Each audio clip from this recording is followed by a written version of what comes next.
Jaya Radha Madhava Kunja Vihari Jaya Radha Madhava Kunja Vihari Gopi Jana Vallabha Girivaradhari Jana Vallabha Girivaradhari Yashodanandana Braja Jana Ranjana Yashodanandana Braja Jana Ranjana Yashodanandana Braja Jana Ranjana Yashodanandana Braja Jana Ranjana Yamuna Tira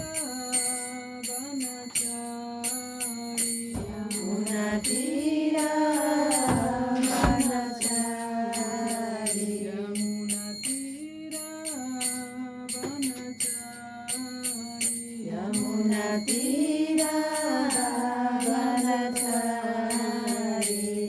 Jaya Radha Madhava Kunja Vihari Jaya Radha Madhava Kunja Vihari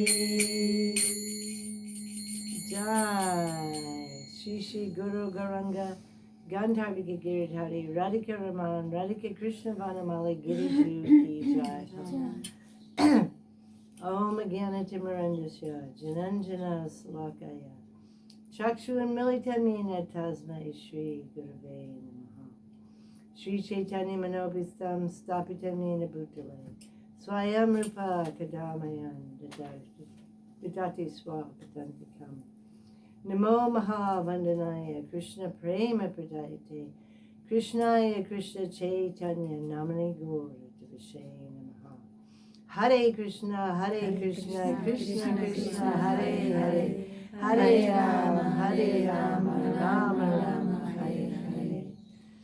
First of all, I'd like to offer my heartfelt Puspanjali to the lotus feet of my Harinam Diksha Guru, Srila Bhaktivedanta Swami Maharaj, our Srila Prabhupada. Second of all, to my Bhajan Shiksha Guru, Srila Bhaktivedanta Narayan Goswami Maharaj, my Guru Dev, and to Srila Bhakti Vigyan Bharati Goswami Maharaj, and to the entire Guru Parampara, and especially to Srila Vishnu Chakravarti Thakur and his Mādhurya-kādambinī. So today is a very special day.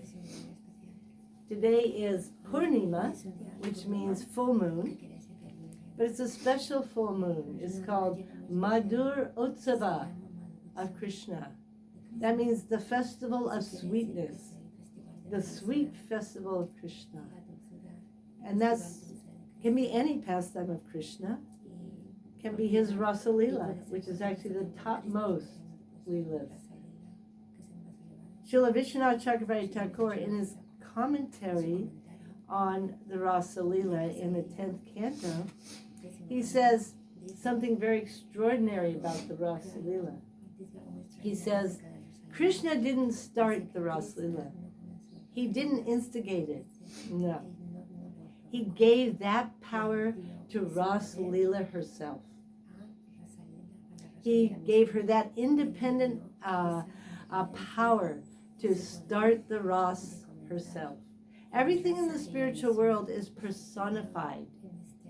The moon is personified, the sun, every Bhakti Devi is personified. Everything is a person in the so Rasa Leela is also a person. Even if we read in Kavi Kanapur's Ananda Vrindavan Champu that all the ragas are personified. Even the swaras, which are the notes, personified. All the instruments are personified. So in the spiritual world, it's another dimension. It's a world of what we call bhav, mood. Like this, our own spiritual body is made of our mood of service. So here we have Rasa Leela. And the reason why Krishna did this, Vishwanath Chakravarti Thakur explains, it's because he just wanted to be one of the participants. You see? So Rasa Leela is doing everything, and Krishna is just one of the participants. And all the gopis are the participants. And so it's a very special, special pastime. It's more, Vishwanath Chakravarti Thakur explains, it's more powerful than Krishna, more powerful than all of its Shaktis, more powerful than any other Leela, is superior. Rasa Leela. It's like the shining, smiley face, the shining smile of the devotee full of prema who controls Krishna. Amazing. Rasa Leela. Krishna and the gopis. And it's not like our mundane dancing, as you know. Bhaktivinoda Thakur explains that once one actually has a vision, one actually has some darshan, even a small darshan of Rasa Leela, one will never forget. And one will never, ever have attraction to anything else. And one will store it in his heart. And then he'll really be able to do bhajan. Because then the separation will be so high. Because this is the topmost. And for us, because we're in this mood, following Rupa Goswami, we'll also one day enter into Rasa Leela Seva. And you wonder, how is that for us? Because we're not like the Asasakis, we're not like this. We're not even like Vrinda, who arranges everything. So what would our service be in the Rasa Leela? Well, sometimes a little hint is given. So one time, Radha and Krishna and all the gopis were dancing in Rasa Leela. And Krishna's playing his flute. And of course his flute is unmatched. His flute attracts everyone, especially the gopis. But at the same time, Srimati Radhika is dancing, and her ankle bells are attracting Krishna and attracting everyone. So this duet, a duet means two playing together. I don't know in Spanish, but anyhow, we call it duet. Of the ankle bells and Krishna's flute is going on. And they're going on, and it's so sweet. But all of a sudden, one of Srimati Radharani's ankle bells falls off and goes away. It goes, because she's been dancing, so it goes. And Krishna's flute music stops, everything stops. And so at this time, then the manjaris, they can come and they can dance, and they can go and get this ankle bell. You see, and then they can put it back on the ankle of Srimati Radhika. But there's another topmost. They know that actually Srimati Radharani would like Krishna to do it. So Krishna's also coming. And they're having a little competition. Who's going to get the ankle bell, the manjari or the Krishna? You see? And the manjari lets Krishna do it because she knows that actually Radharani would like Krishna to do it. So see, we have so much sense. Ultimately. So we can think about this. We can aspire for this. But we have to come to where we're at. Where are we? We haven't got our spiritual bodies yet. We're not dancing in the rasa dance. You know, if we are, we think that that's complete sahaja. You know, because there are persons who think that they're dancing in the rasa dance. They dress up and they. Who was it in the time of Bhaktivinoda Thakur? Remember, it was when Yogi. He was going to have rasa dance. He announced, "I'm having rasa dance with all the ladies in the nearby village." And all the husbands got really angry. And they went to Bhaktivinoda Thakur, didn't they? And Bhaktivinoda Thakur went and he arrested that yogi. And then there was some what do you call it? What's the word? The yogi was quite powerful. There was a competition of power, you might say. But the yogi lost, you know, and he finally died in jail. Because he was bogus, complete sahajya. You know, no one but Krishna can have rasa dance. There's no one qualified to have rasa dance but Krishna. So that's today. Today is Mādhurya-Utsava, the sweet, sweet pastimes of Krishna, the festival. It's a festival. Prabhupada always said that Krishna consciousness is a festival at every moment, if we only were seeing and qualified. Really, it's a festival. Because everything Krishna does is sweet. Everything he does, even when he's joking with the gopis and he's agitating them because he's just, it's stopping them or he's doing something, and, he's come in and they're picking flowers somewhere, and Krishna comes and goes, who's stealing my flowers? And he's who are, like this. But the gopis love it. They love it, isn't it? They complain, but actually, when he goes away, then they're feeling so much separation, isn't it? This is the spiritual world. It's a world of bhav, a world of prema, a world of love and affection. There's no hatred there, no dvesh, no envy there. So we're studying the Mādhurya-kādambinī because we're down here with still a little bit of hate and envy. We aren't purified yet. We don't have praying yet. So we're studying Vishwanath Chakravarti Thakur's Mādhurya. Am I talking too fast? Oh, good. This is not so fast. I'm not used to talking slow. Okay.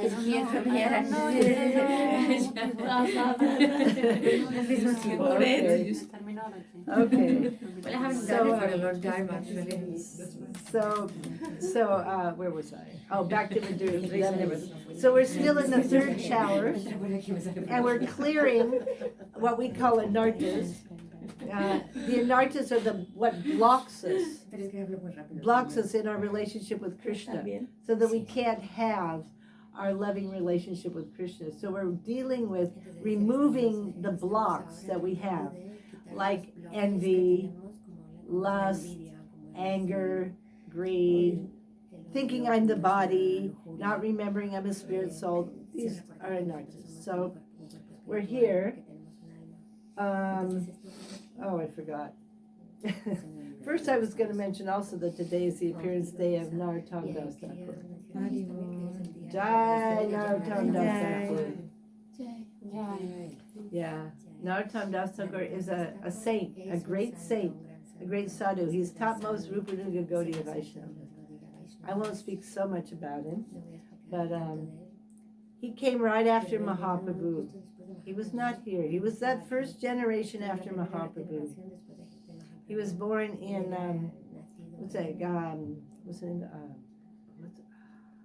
Katri, near Katri. That's where the big festival is. And it's another. There's another name also for the whole area, but I know Katri. So that was the famous place, and he was born to Raj. What was his name? I forget. Anyhow, he was like a prince, and he wasn't a Brahmin. His parents were landholders, very rich. It's said that even when he would go to the Padma River to take bath, he never walked. He was carried on a palanquin, and music would accompany him. That's how much of a prince he was.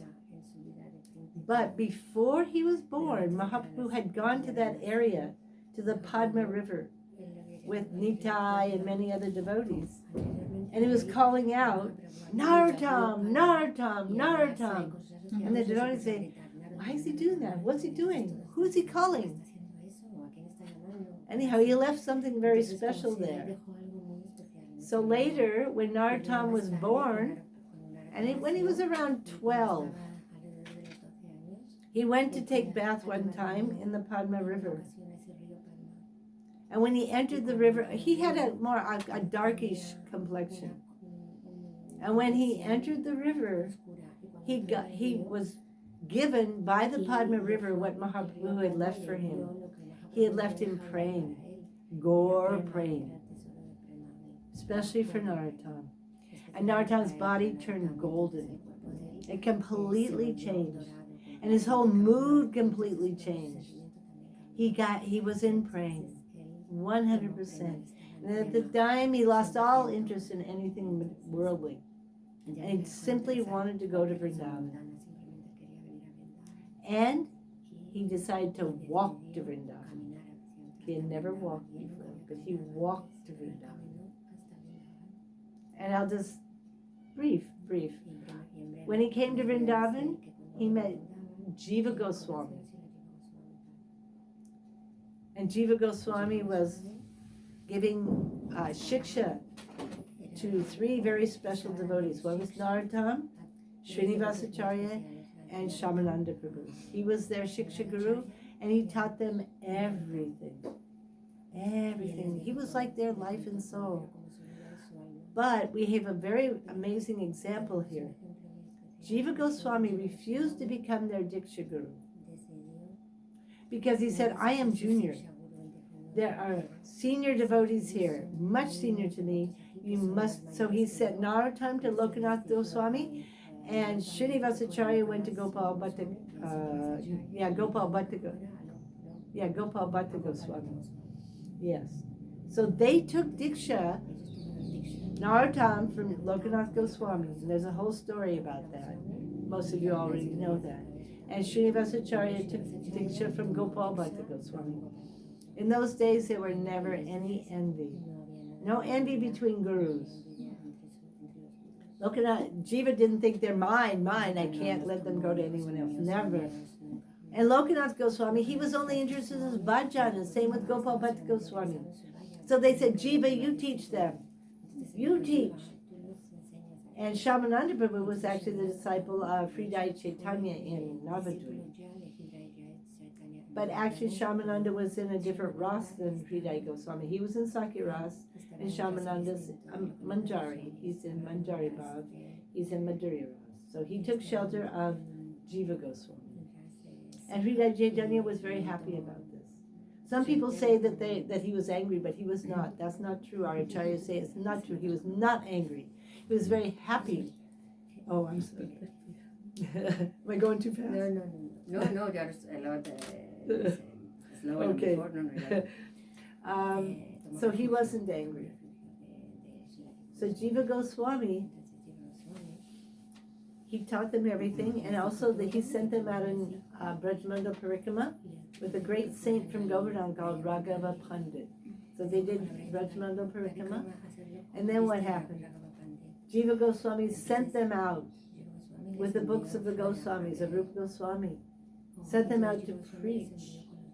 And what's amazing is, so when they left, they had the books of the Goswamis, and as you all know, when they went to this one kingdom, the books got stolen, and so Srinivasacharya stayed there trying to figure out how he was going to find the books.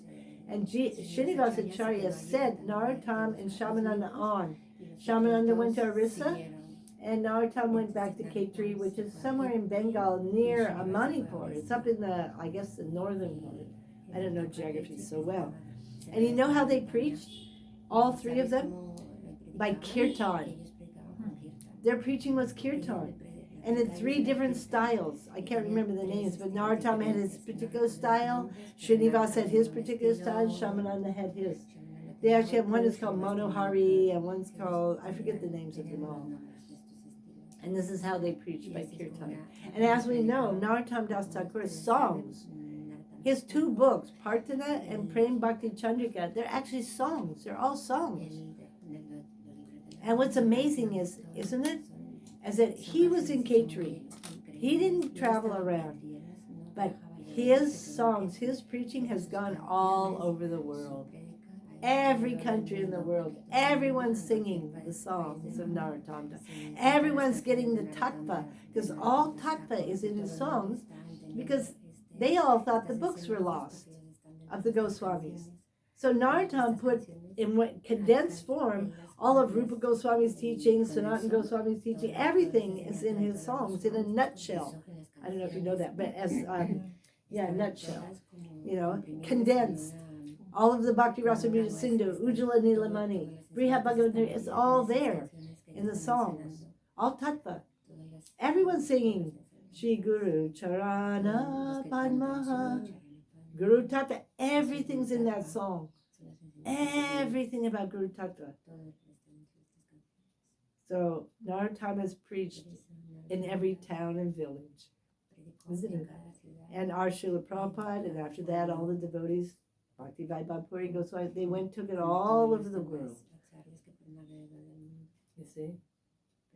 So we're very grateful to Narottama Das Thakur. He is Vilas Manjari, or some say Champa Manjari. Very, very close maidservant of Srimati Radhika. Like this. And there's so much more to say, but he had a huge festival in Ketri. Even Ananga Manjari as Janava Devi, she was there. She was doing all the cooking of the boga for the Thakurjis. And there was no scarcity of anything. Everything was there. And she did all the cooking herself, Janava Thakurani. And Shamananda Prabhu was there, Srinivas Prabhu was there, and they were having kirtan, and the Panchatattva came. When Narottam and they would sing, Panchatattva themselves would come and join in the kirtan. Mahaprabhu, Nitai, Advaita, Srivas, they would come, all the devotees would come. That's kirtan. That's praying. It's praying kirtan. Because praying controls Krishna, isn't it? So if praying is being poured from the heart through kirtan, surely Krishna will come. Well, he came in the form of Sachinandan Gaur Hari. You see, Gadadhar. They all came because they were controlled by the praying of Narottam and Srinivas and Shamananda. Controlled. And they were in feelings. And what was the essence of their praying? Separation. Because they had been sent out of Vrindavan. You can imagine they were at the lotus feet of Jiva Goswami, being instructed by Jiva Goswami, doing their bhajan in Vrindavan with Lokanath Goswami, Gopal Bhatta Goswami. And they were sent out. We feel a little separation when we leave Vrindavan or when we leave our Guru. But when a Mahabhagavata, when someone, a sadhu of this stature, like Narottama Das Thakur, is sent out of Vrindavan away from his gurus, we can imagine the depth of their separation. And we see that in their songs, isn't it? The songs of Narottama Das Thakur are so full of separation. When, oh when, oh when will I be in Vrindavan, rolling in the dust on the banks of the Jamuna? When am I going to be accepted by the Brajavasis? And this mood has come down in our Guru Parampara, especially Bhaktivinoda Thakur. This mood is also there in the songs of Bhaktivinoda Thakur. And is it the songs we sing the most are Narottama Das Thakur and Bhaktivinoda Thakur? This mood of separation. So all glories to Narottama Das Thakur, who stayed in one place but preached all over the world for all time through his songs. Amazing, amazing. Greatest preacher. As Srila Gurudev would say, who is the greatest kirtanier? Sukadev Goswami. He stayed in one place and spoke Bhagavatam, and where it's all over in every language. Isn't it Bhagavatam? So same with Narottama Das Thakur, because his words are considered non-different than the Vedas. Vishwanath Chakravarti Thakur actually has a Narottam Astakam written by Vishwanath Chakravarti Thakur, and in there he says your words are non-different than the four Vedas. So we can see that the words of the Mahabhagavatas, non-different. They're Shabda Brahm. They're revealed scripture, revealed truth. And what's nice is with Narottam, Bhaktivinoda Thakur, it's simple. It's so simple, we can understand, isn't it? So simple. I mean, you could, in Sri Guru Chana Padma, if you each verse, the first verse, the bhakti, praying bhakti is there, is sheltered in the lotus feet of Sri Guru. That's the shelter of praying bhakti. And the only way to get over this material samsara is by his mercy and get the mercy of Krishna. And then making the words of Sri Guru one with our heart. This will actually make our life perfect. This is our only duty, to make the words of our Guru one with our heart. And Rati is coming from the lotus feet of Sri Guru. And Rati is our goal. Rati is none different than Bhav, praying. But Rati also means attachment. So be attachment to Sri Guru. It's a perfection that fulfills all of our desires. Then what? He gives us transcendental knowledge, and he opens our eyes that are darkened by ignorance. And by his praying, his harikatha, his everything, he removes all the ignorance from our heart.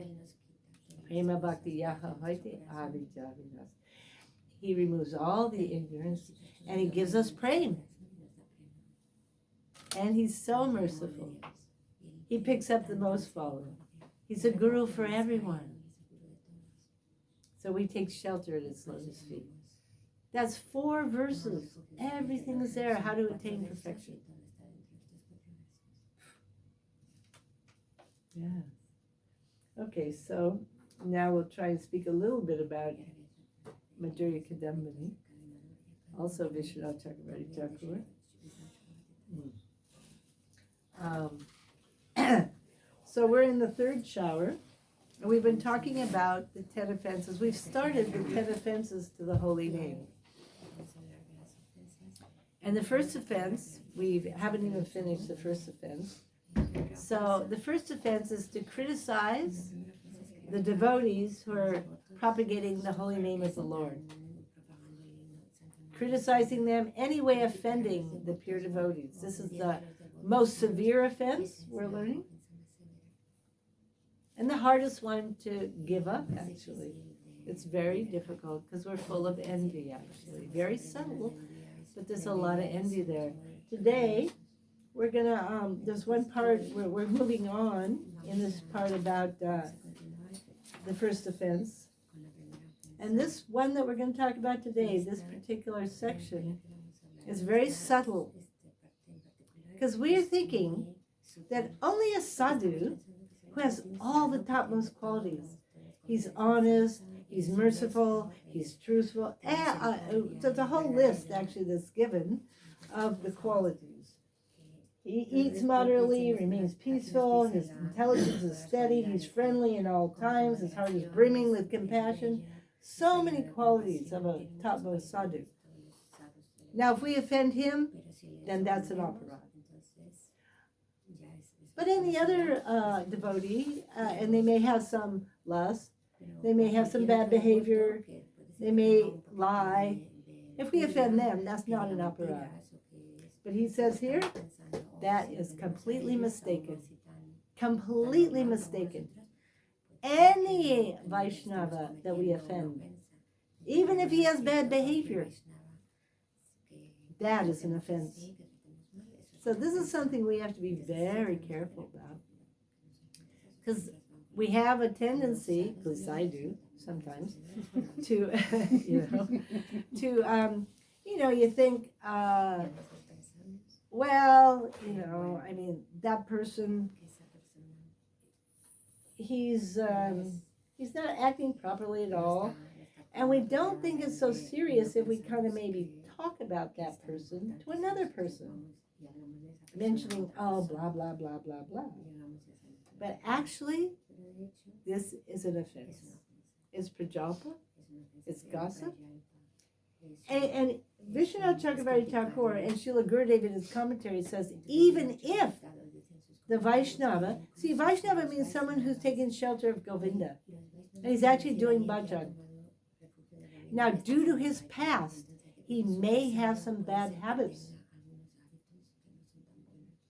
But because he's taking shelter of Govinda, Govinda will ultimately purify him and make him peaceful and make him successful and attain perfection. So we shouldn't criticize. And it will astonish you when you hear what, even if he does this, this, and this, we should not criticize. Even if, due to impressions from a past life, he does extreme abominations, such as violence to others, theft of another's wealth, illicit relationships with someone else's wife, we still have to accept him as a sadhu. And you know why? Because Srila Vishwanath Thakur has said, exclusive devotion, bhakti, is not contaminated by these things. Bhakti quickly awakens a mood of repentance within him and causes him to become virtuous and grants him eternal peace. That's the power of bhakti. Bhakti is independent, bhakti is supreme, and bhakti cannot be contaminated by the material modes of nature. So we have to understand what is bhakti, the power of bhakti. So anyone who's practicing bhakti, we should not criticize ever, because maybe not right at this moment. Doesn't mean we have to associate with that person. Doesn't mean we maybe have to hear from that person, but we don't criticize. You see?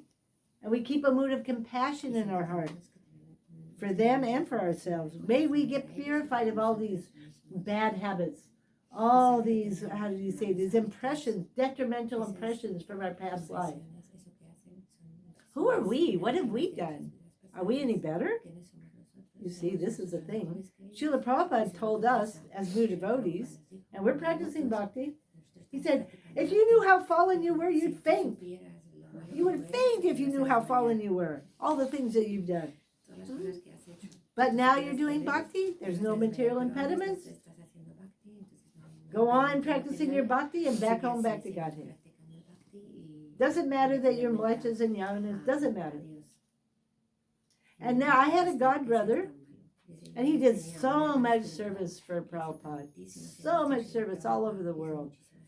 And he was at first a brahmachari, then he became a sannyasi, and he had some problems with lust. He started having some affairs. And some of the devotees in ISKCON, he left his ashram of sannyas, and he got married and this and that. But he was criticized so bad within ISKCON. Prabhupada said, "You've made it such that he'll never be able to come back. Never." What kind of compassion is this? What kind of mood of wanting everyone to come free from their past activities? We have to be very, very compassionate and not criticize. We maybe don't get near, we don't hear from them, but we wish them well.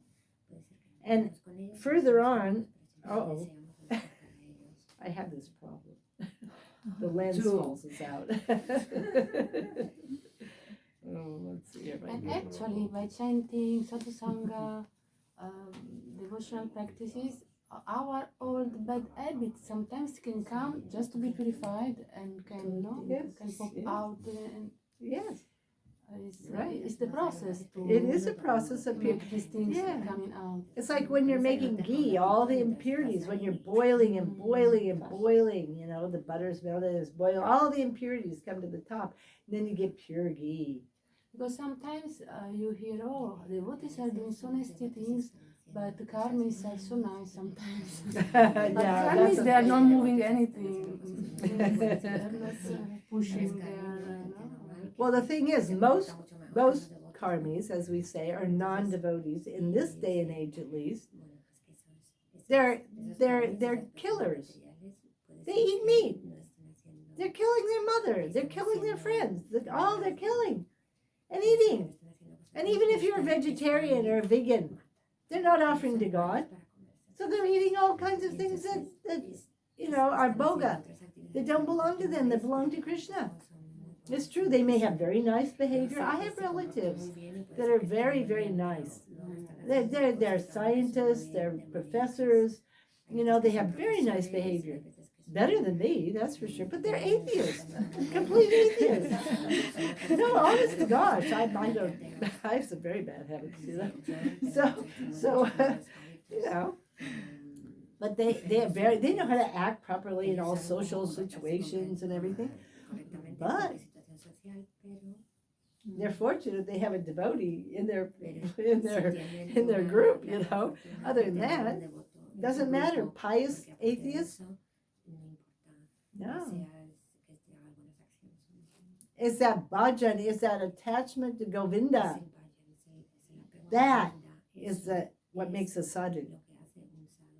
And it's true. If he keeps doing his bhajan, he will become free from all these bad habits. All of them will automatically go.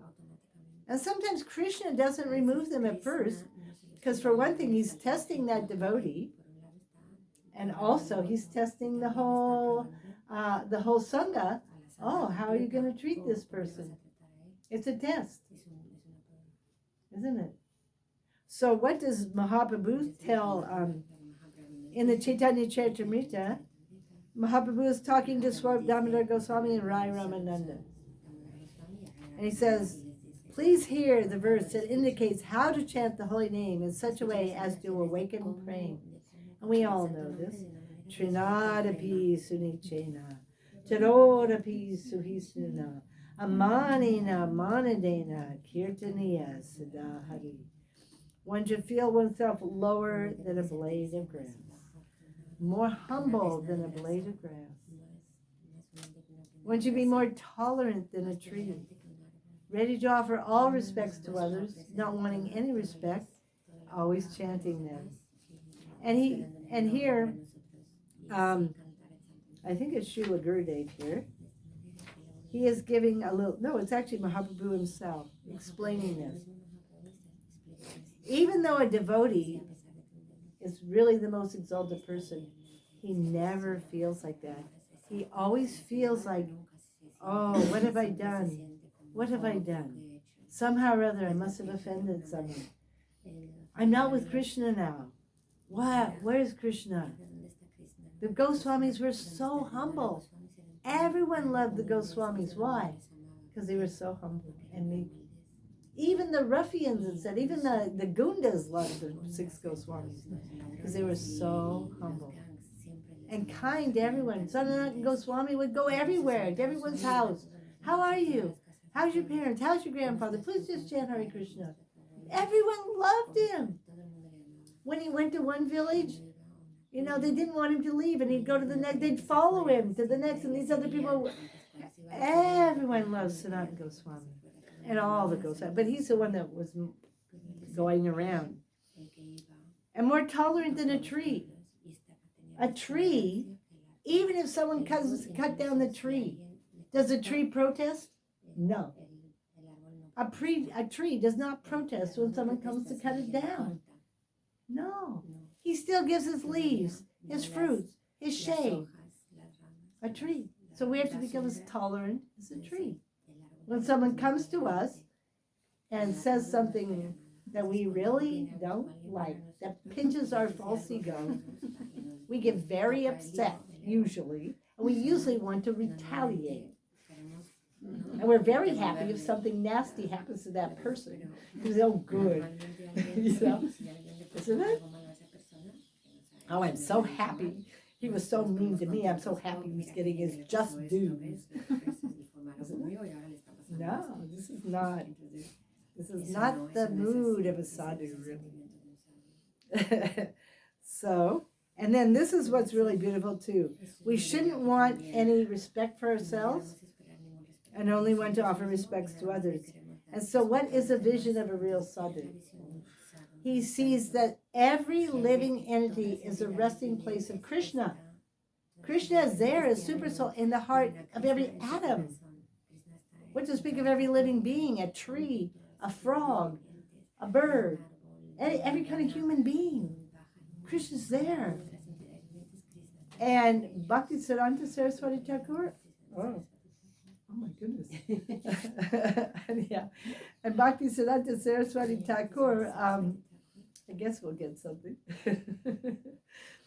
And Bhaktisiddhanta Saraswati Thakur has explained, wherever there is Krishna, that is the Dham. The holy Dham is there. So that means actually in the heart of every living entity, every atom, there's the Dham. Dham is there. And a Mahabhagavad can see this, sees the Dham. We don't see that, but at least we should understand that Krishna's there in the heart of all living entities. So why should we not pay respects to, as it said here, and this is a quote from, oh my goodness. I have another pair of glasses. Right behind you. Behind you.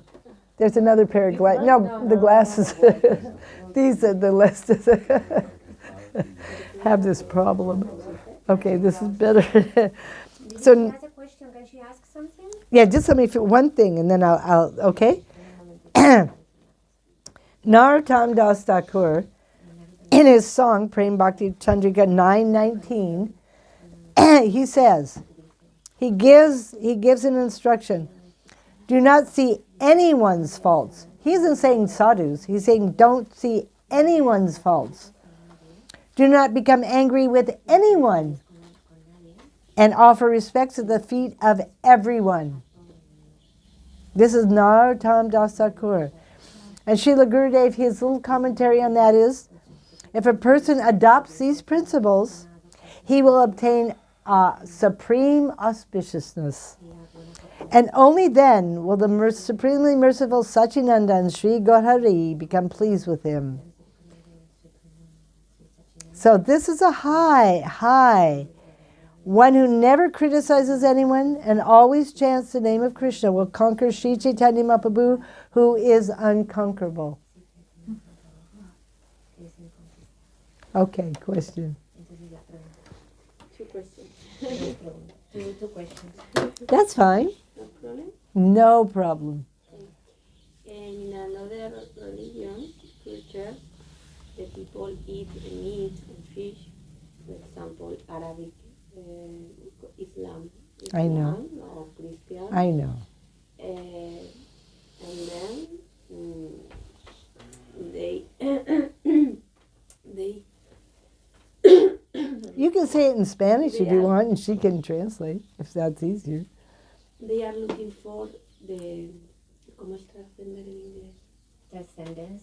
Transcendence, similar us. Yeah. And then why matar como era Kill. the animal is karma for their okay, and then how looking for the transfer. Okay, so in Kali Yuga, yeah, we have Christianity, we have Muslims, even many Hindus now are even eating things they shouldn't.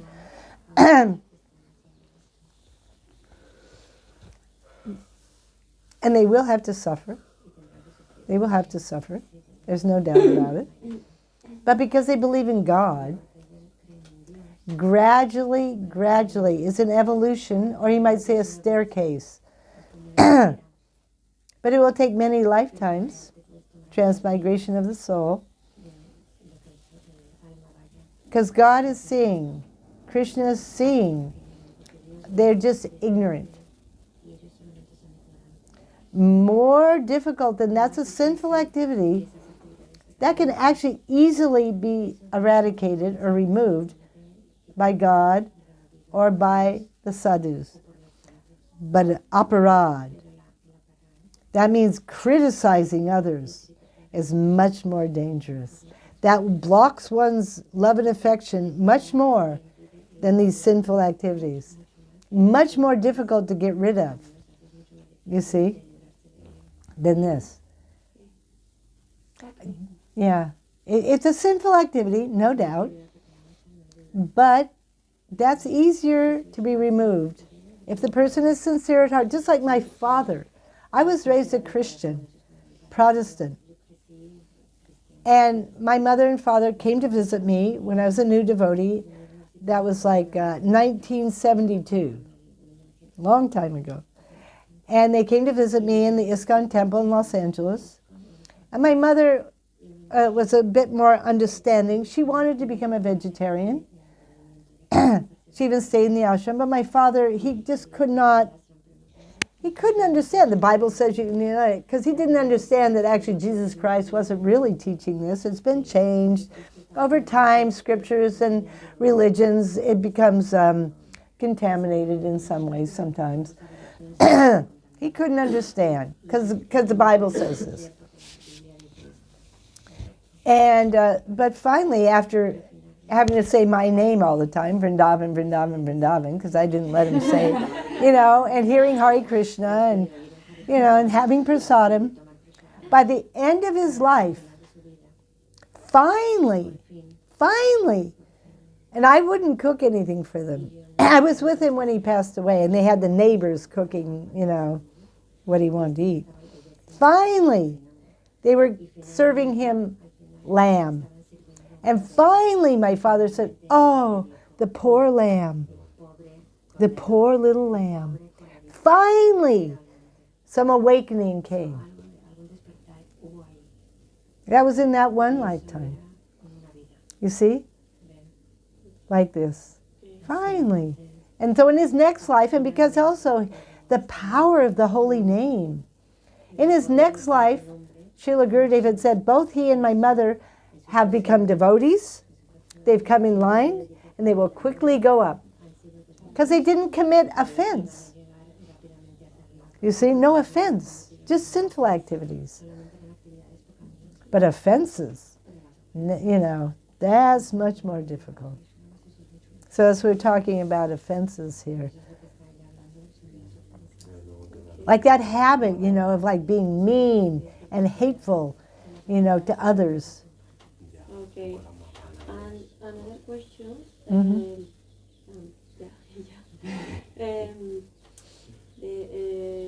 If I critical another people, for example, no critical, no. For example, another one said me that you are asshole. Asshole or A what? Insult. It was a long time I didn't hear that Insult. word. When you will find to respect another person. Insult? Respect. Oh, insult. someone Insult. respect me Insult. Insulted you. Insults me, Yeah. for example, or ¿cómo se enfada conmigo? Get angry or get upset with Get me. get angry with me. Yes. I the people you feel a lot of Anger. anger, and you You want to retaliate. You want to hit back. yeah. Yeah.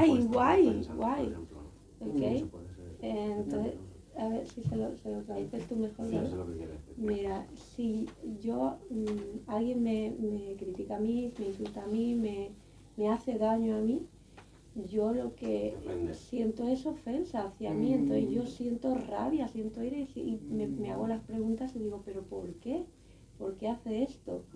¿No? Y yo no le critico, o sea, la pregunta es, ¿esto, lo que yo hago es una crítica hacia esa persona cuando yo me ofendo o es algo normal que tengo que vivir? So she's wondering that when someone comes up to her, and then she, then tells her something that dislikes her, and then she gets upset and she gets angry about it, then she's wondering if this that she's feeling, it's something that she should not feel, that she should not. Yeah, okay. A sadhu doesn't feel like that. But we as conditioned souls, it's normal for us to feel like that. That's because we're identifying as this body. I'm Spanish, I'm American. I'm a woman, I'm a man. But actually, we are spirit souls, we're not this body. You see, so if someone insults the body of a sadhu, this is not me. It's like someone comes up to you, you're in your car, automobile, and someone kicks the car. Now, nowadays, people get upset because they think they're the car. But actually, they're not the car. But it's a good example, It's not the car. And also, a sadhu understands that karma. Have you heard of karma? For every action, there's a reaction. The sadhu understands this is coming to me from my past lives because I did something like that. I'm getting my karma. I'm not pure. This happened to me. I did it to someone before, so that's why it's coming to me. I'm not pure. I'm not perfect. I did before the same thing. So therefore, he doesn't take revenge. He stops the cycle. If you take revenge, it'll go on. Then you will do, and then the next time, next life, boom, boom, boom, boom, then boom, boom. You see? But if you stop it, okay, I accept. This is my just dues. I will go on doing my bhakti. Then it stopped, and no more. No more karma. But if I want to talk this person more, it's okay? Well, not if you're going in an angry mood. And only if the person is receptive. Because it won't do any good if the person can't hear. If the person can hear and you can have a very respectful conversation, then that's okay. But if it's just going to be an angry, shouting quarrel, it depends. Dile, yo soy una persona muy asertiva y cuando yo tengo un problema con alguien se lo comunico de forma muy asertiva. ¿Eso es una acción buena? She's asking that she is like a very assertive type of person. So is this a good thing? Yes, if you're asserting Krishna consciousness. Yes.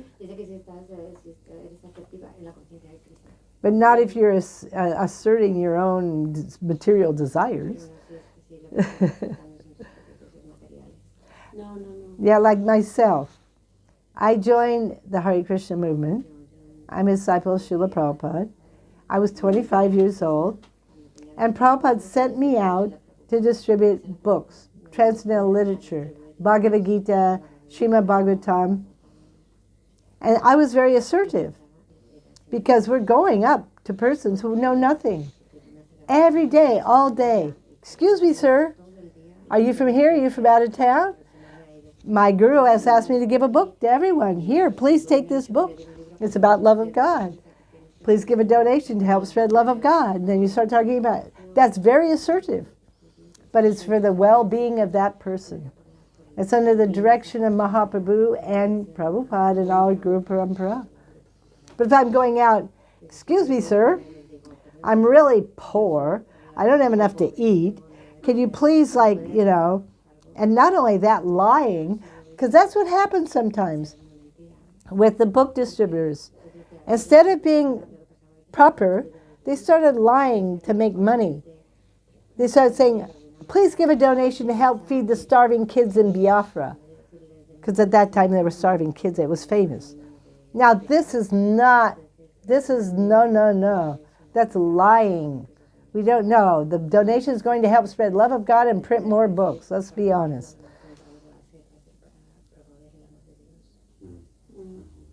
Okay. Thank you very much. There are a lot of questions for me, in me, but Yeah, well, we can talk more later. Okay. Yeah. Anyone else have any questions?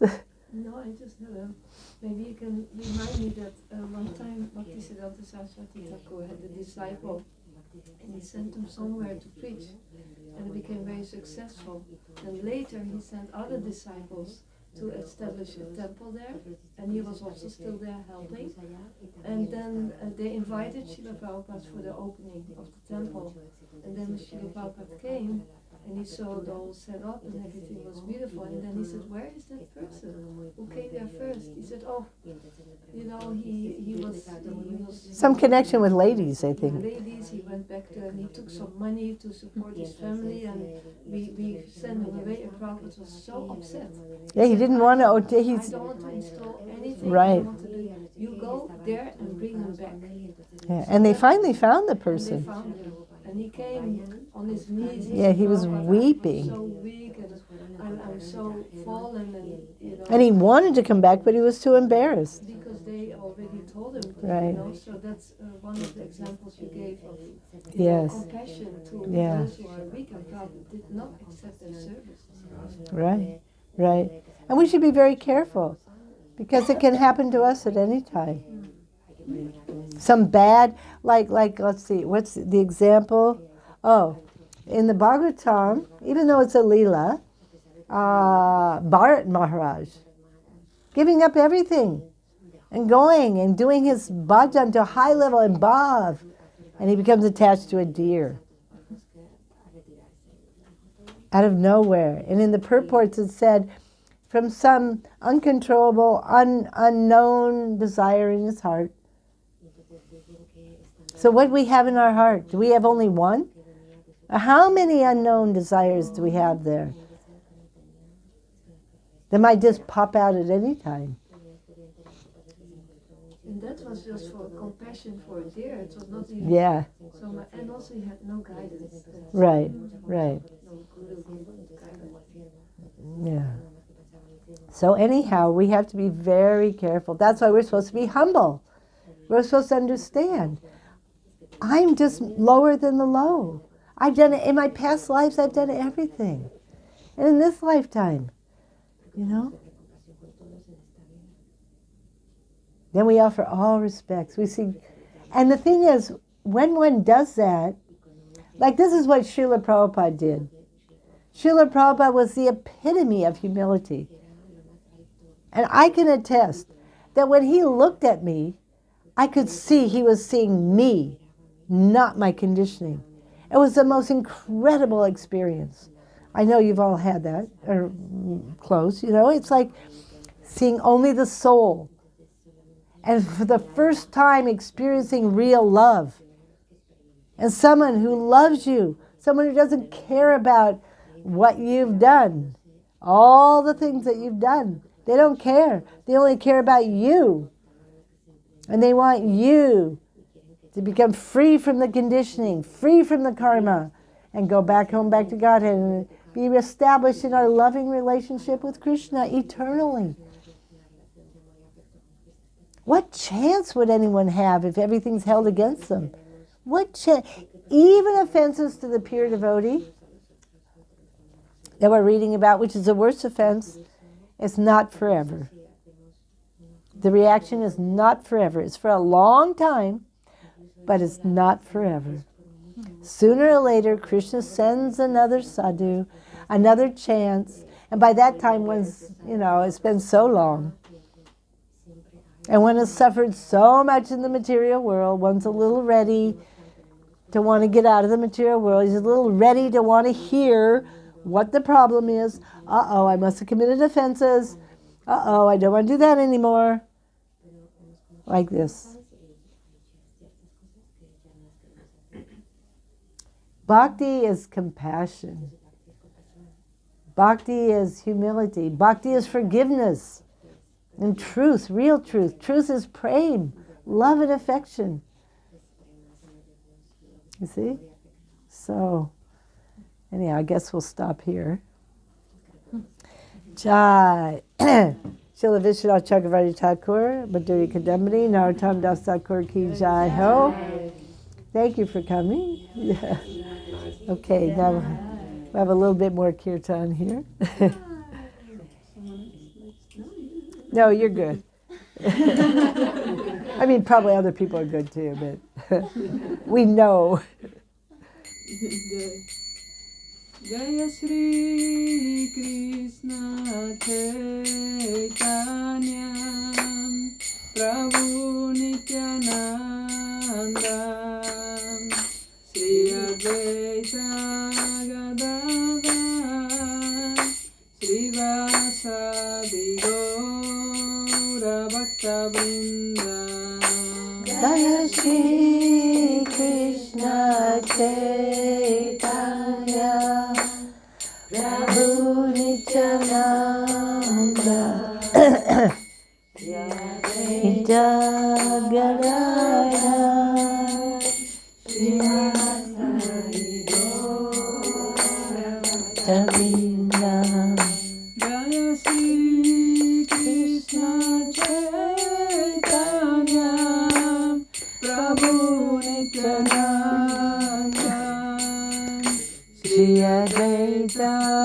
Gadadhara Srivasadi Gaura Bhakta-vrinda Shri Krishna Chaitanya Prabhu Nityananda Shri Advaita Gadadhara Srivasadi Gaura Bhakta-vrinda. Hare Krishna, Krishna Krishna, Hare Hare, Hare Rama, Rama Hare Hare. Hare Krishna, Krishna Krishna, Hare Hare, Hare Rama, Rama Rama, Hare Hare. Hare Krishna, Krishna Krishna, Hare Hare, Hare Rama, Rama Rama, Hare Hare.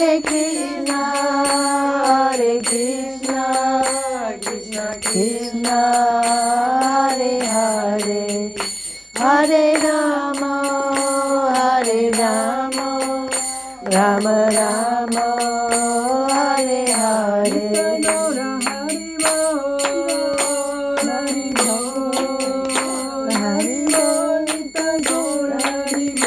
Nitai Gaura Hari Bol, Hari Bol, Hari Bol, Nitai Gaura Hari Bol.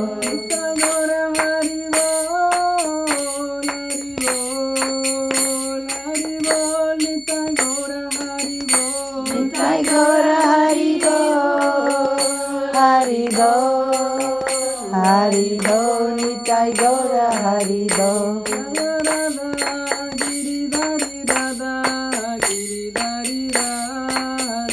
Jaya Radha Giridhari Radha Giridhari Radhe.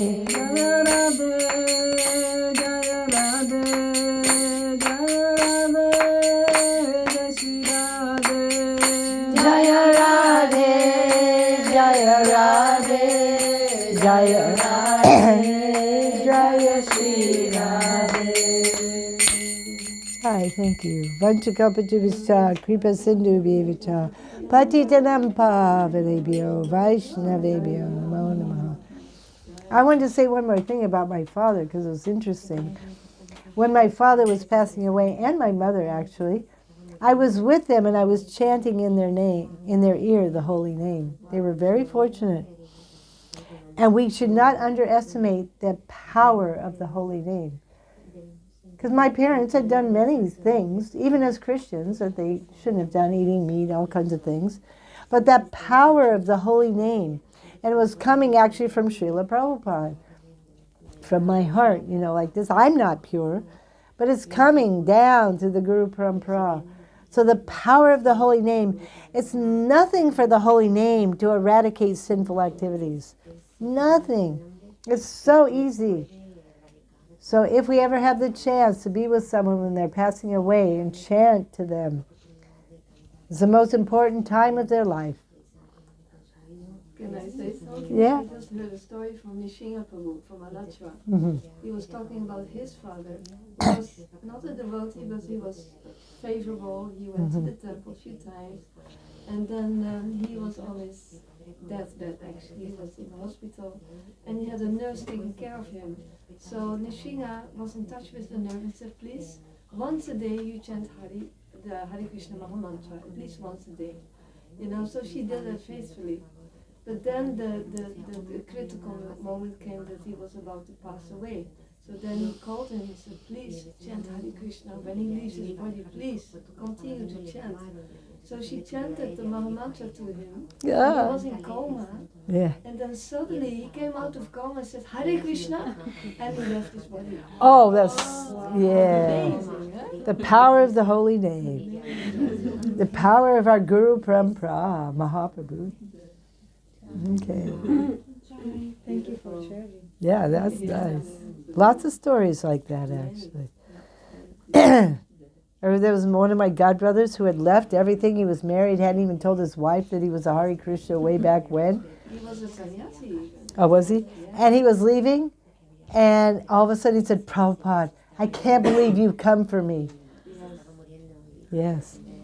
And it was the first time his wife ever knew anything. And then she And they were trying to find out Yeah. what is that Prabhupada? And so His says she- ex-wife, I think his ex. Yeah, found And they out. said, oh, it was his guru. Our Guru, the Sri Guru, is always with us, always protecting us, always loving us. They're transcendental. They don't have a material body. They're always with us. So we should never feel alone. And actually, Krishna is always with us. Super Soul is there. And when we become more advanced, we'll see Super Soul as Krishna, not just Super Soul. He's our friend. He's there to laugh and talk with us. Let us serve it, you know. We should never feel lonely. But we're trying to make some connection between this material body and that material body. And usually the modes don't mix very well. The false egos don't mix very well. And we're miserable in our relationships. Okay, how do you know?